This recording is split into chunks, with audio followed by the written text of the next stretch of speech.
Pues esto es esta pieza.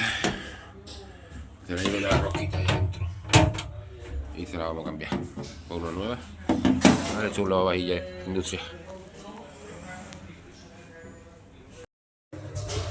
Pues le hemos quitado la rosquita que viene aquí. Tiene aquí una gomita que se la tenemos que quitar también para ponerse la otra que no la trae. Y la vamos a quitar por abajo ya, por atrás. La vamos a quitar por detrás.